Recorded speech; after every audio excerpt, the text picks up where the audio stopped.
my drawings all started of me looking at like these separate like niche magazines, like these King magazines, and I also was interested in like all these women sort of getting plastic surgery and the idea that the woman is never really happy or completely fulfilled with herself in the way that she looks. This exhibit that has mostly the girls, it was sort of the idea of how we represent ourselves, and sort of also very cultural, like very personal about my own feelings and things that happened to me in the past.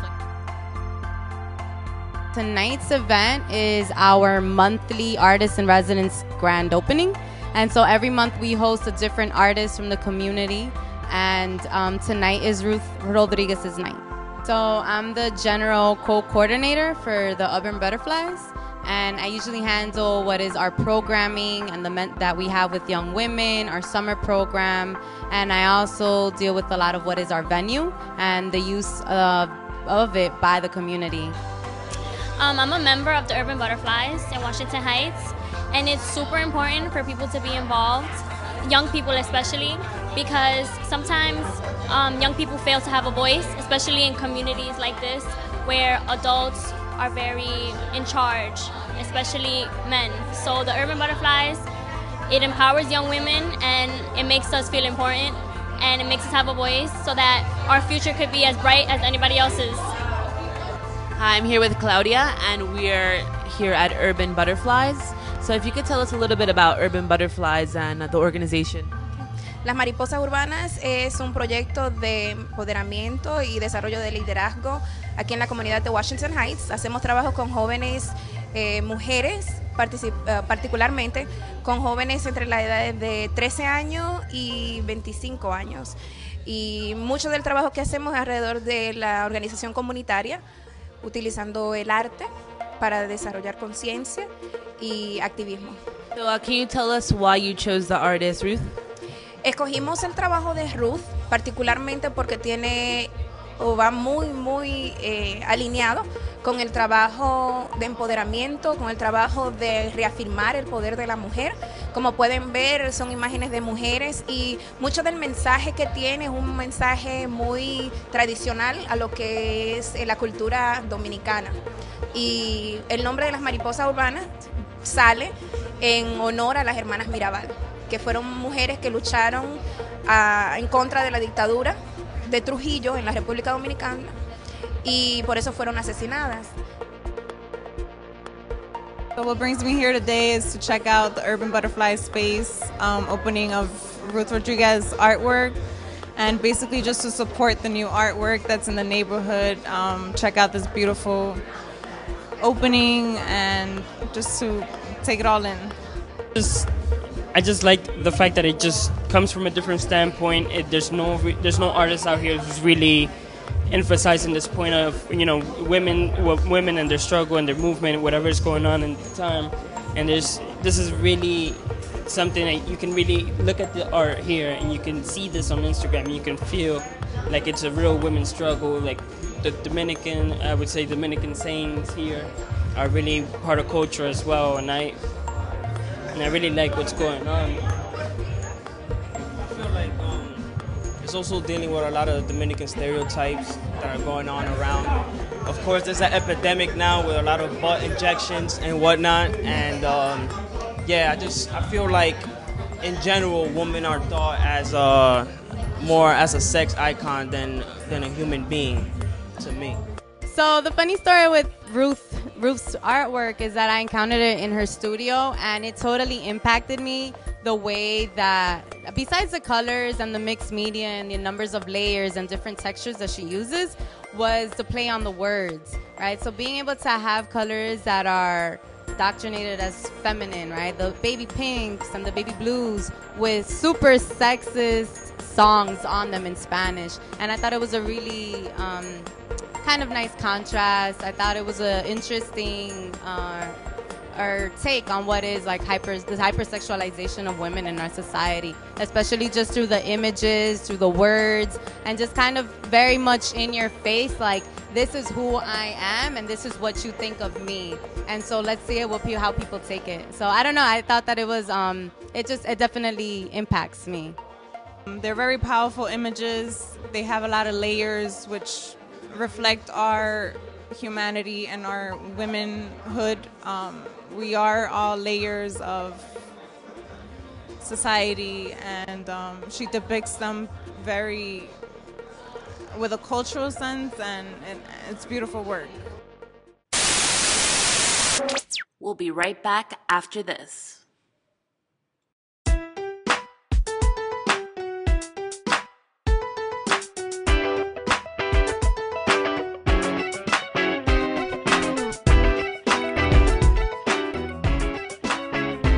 Are you tired of seeing this on your television? Come to M&M's El Barrio Firehouse Community Center, where we provide free programs for the youth. Don't just stand there, you can be the media. Here you can learn everything from handling equipment to producing your own show. No experience is necessary. We'll teach you everything from capturing an image to editing your own work using Final Cut Pro.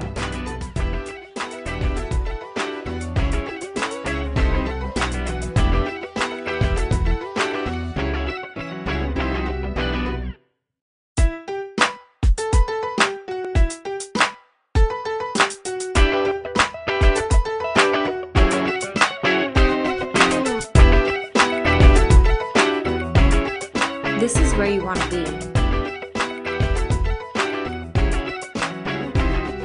We're youth-led and community-oriented.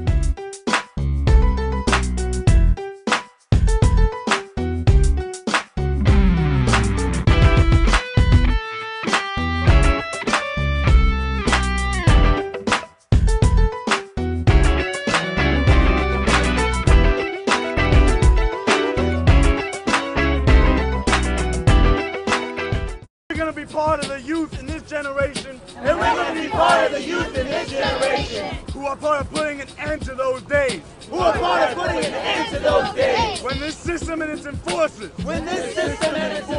does whatever they want to people, without people being inspired and organized, to stand up, and build up the strength to end this madness.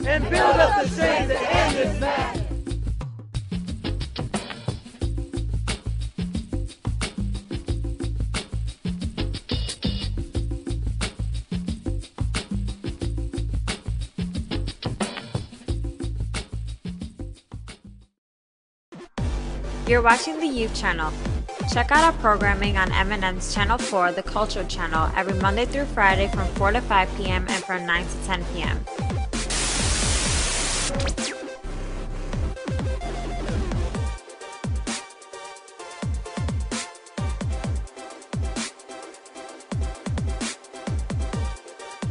To find out more about the Youth Channel, check out our YouTube page where we upload all your favorite segments. And don't forget to follow us on Twitter and like our Facebook page for more updates.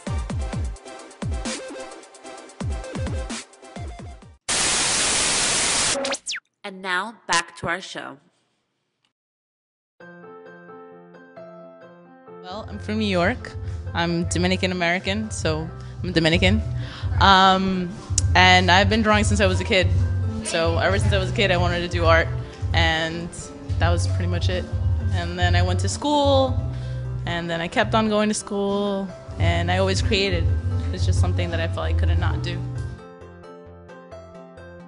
This is Debajo de Mantel, which means beyond, like under a tablecloth.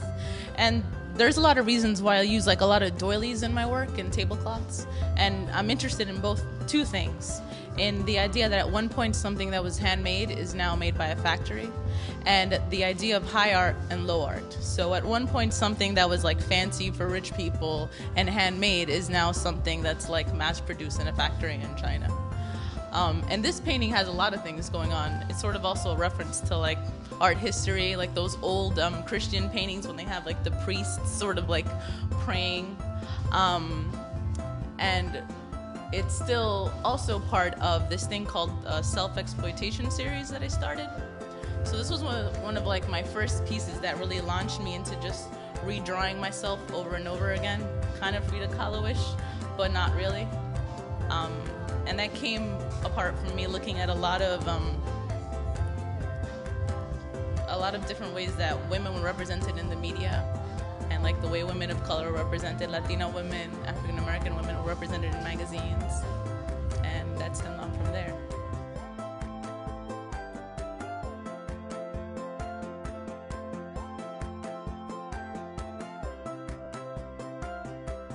There's a couple of things, obviously, like negatively or not at all.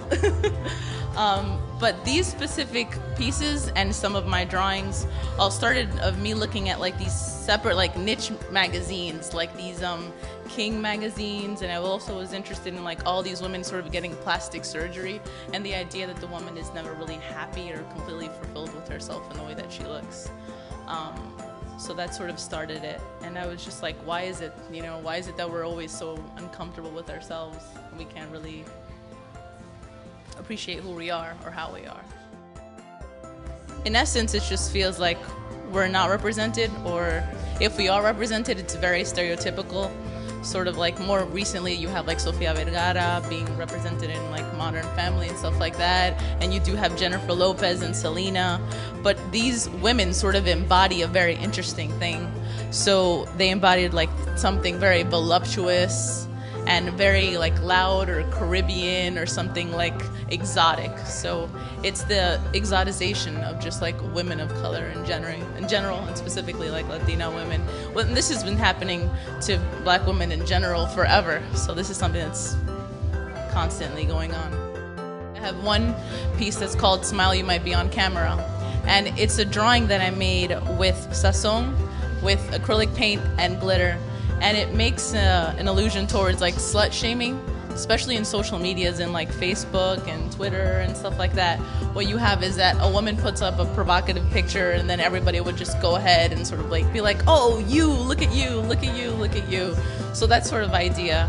And just how easy it is for somebody to just gang up on somebody and just like pin them down and see them negatively.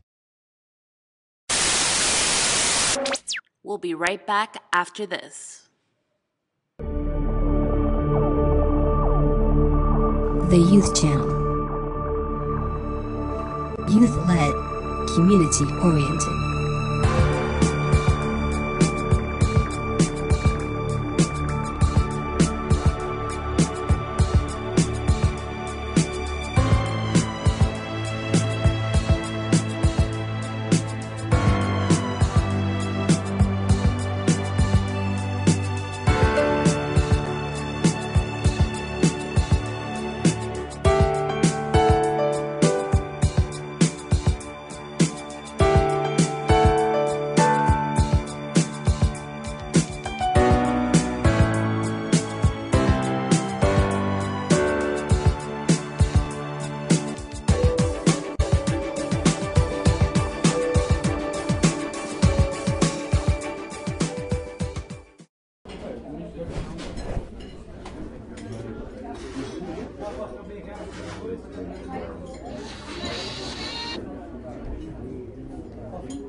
Hey, Abby.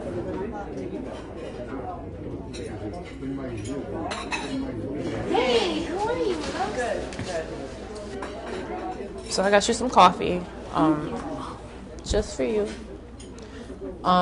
So I have to talk to you about something. I've been meaning, I guess, to like say this for a while, and You told me anything, right? We're best friends. I know. So basically, I'm gay. Like, I like girls. You're gay. You're Lesbian. lesbian. Yeah. You like girls. Is there any other game you can play that's not this? You know I don't like anything that has to do with gay. Look, it's who I am. It's just it's not like I haven't, I guess, tried to avoid it, but it's not something I can avoid anymore.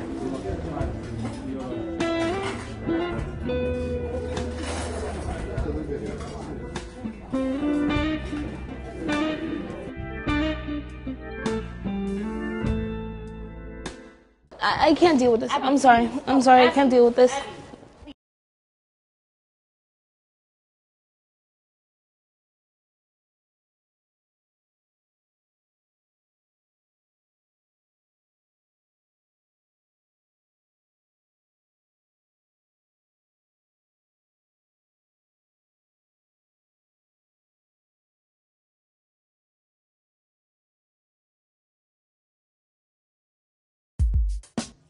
Our youth are being snatched up.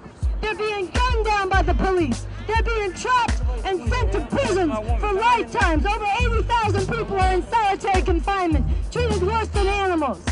This is a criminal system. It was founded on slavery. You had 100 years of Jim Crow terror, and now you have the new Jim Crow, and it's not going to end until we end this system. This is why we're talking about real revolution. We're out here to fight for justice for Trayvon Martin.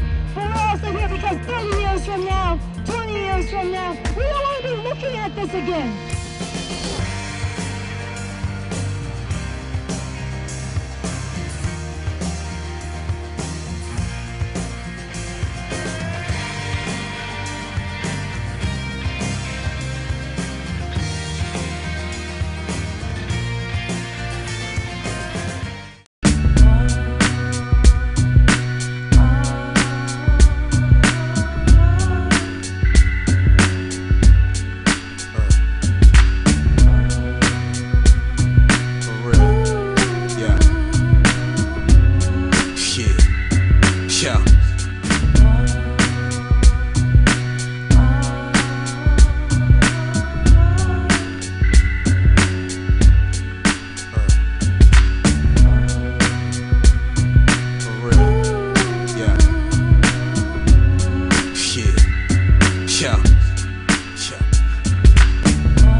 We're going to be part of the youth in this generation, and we're going to be part of the youth in this generation who are part of putting an end to those days. Who are part of putting an end to those days. When this system and its enforcers. When this system and its enforcers. Does whatever they want to people. Does whatever they want to people. Without people being inspired and organized. Without people being inspired and organized. To stand up. To stand up. And build up the strength to end this madness. And build up the strength to end this madness.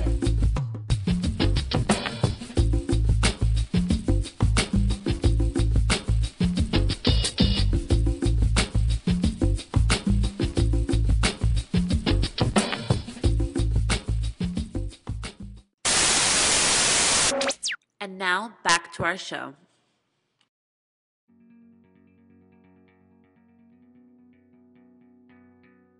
Yeah, this is kind of funny because this is made with acrylic paint, and it's also made with sazon. Yeah. Also, I'm Dominican, so a lot of my work does still have, you know, just things that I grew up with, things that were always in my house. And one thing that you always have is sazon. You have to have sazon. If not, your food won't taste good.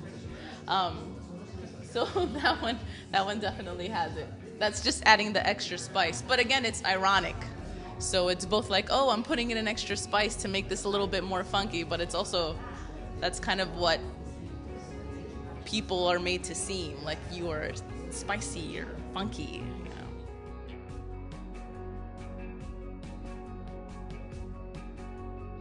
I guess it's just sort of bringing my two different styles, because I have these drawings that have to do with the way that I feel as a woman being raised in America, and also the way that I see other women being portrayed in the media. But then it also has to do with this idea of domesticity and the woman being the one who's supposed to be sewing and knitting. And I can't sew and I can't knit, so instead I paint. And again, it was this entire idea that at one point something that was handmade and very precious is now even seen as corny, as kitsch. Like a lot of these doilies and like wallpapers with like lots of flowers and cutouts is just something like, you're like, oh no, that's cheesy or that's tacky. But that's the entire interesting part of how things shift. At one point, this cheesy tackiness was something that was much more precious than it is now. And I think it's also, too, the way that I grew up. Like, my grandmother had a lot of doilies and a lot of, like, I felt like she had a cover for everything. And my mother had a cover for everything. It was just something that was very innate.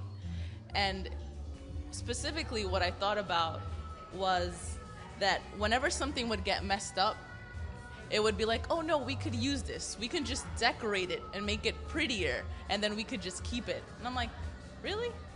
So I lived with a lot of that growing up, so it stayed with me, and it stayed with my art. And then I thought about how we are as a person, and then everything sort of relates together. Oh, well, this doesn't work. Let's just decorate it so we can make it look better or whatever it is.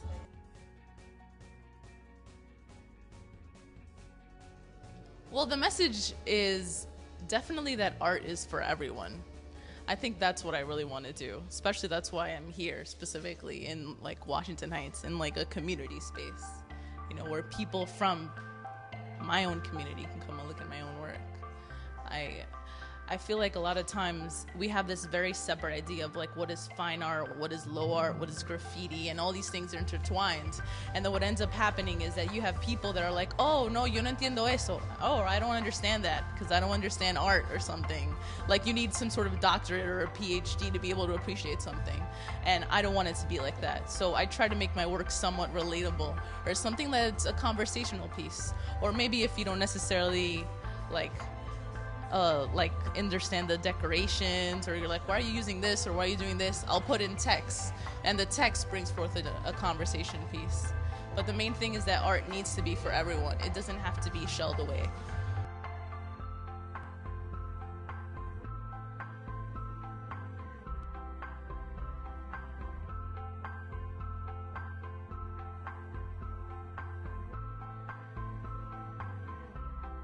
Girls or post up a nudie pic or something somewhat sexy, and everybody's very quick to just gang up on them and sort of be like, look at you, look at you, look at you, and shame them. And it's also to this idea that a lot of times we don't necessarily respect each other. And so it'll be like everybody has been caught putting in some kind of crazy nudie pic, like even governors and stuff like that. And we sort of forget that everybody's still human. So it's that sort of idea.